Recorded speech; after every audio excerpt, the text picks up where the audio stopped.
Wel, wrth gwrs, oedd Gareth Miles ar y pryd yn neud ymarfer dysgu yn Aberystwyth, ac o'n i'n gweld ei bron yn ddyddiol.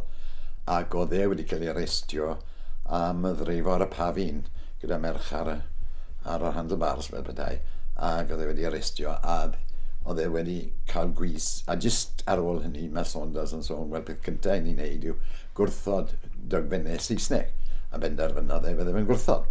A fe ath e'r carchar a'n byd o'r troi lan yn y llys.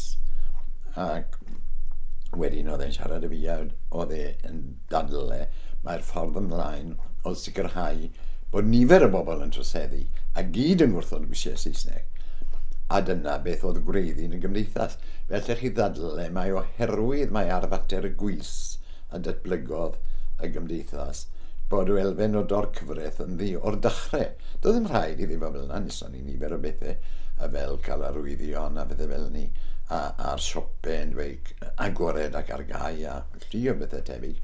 Oedd yn gwbl eddychlon ac checio dwyieithog jyst drwy ddweud i ni'n mynd i symud i banc arall os dwi hwnnw'n am yn drosedd. Ond os ydych chi'n dechrau gyda gwys, oedd e'n angen rheidiol bron bod yna elfen o dorcyfraith yn do fe. A rhaid cofio hefyd bod dechrau a chanol y 60au oedd y cyfnod pan oedd mwy o bobl ifanc rhwng rhyw 19 a 50 yng Nghymru na fi oedd eriod cyn hynny na sydd wedi bod eriod ar ôl hynny hefyd. O'n i'n baby boomers yn dod ni. Ac wrth gwrs hefyd o'n nhw'n symudol mewn ffordd bydden nhw ddim wedi bod 20 mlynedd yn gynt. Chydig iawn oedd mewn cyrraedd car er enghraifft. Chydig iawn oedd a ffôn yn y tŷ.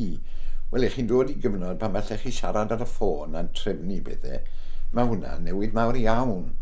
Ac gallech chi ddweud bod y symudolrwydd na nath protestiadau mob rhan o Gymru bydde fe ddim wedi digwydd cyn y 60au, achos oedd y gallu bod yn symudol ddim yn bodoli cyn hynny.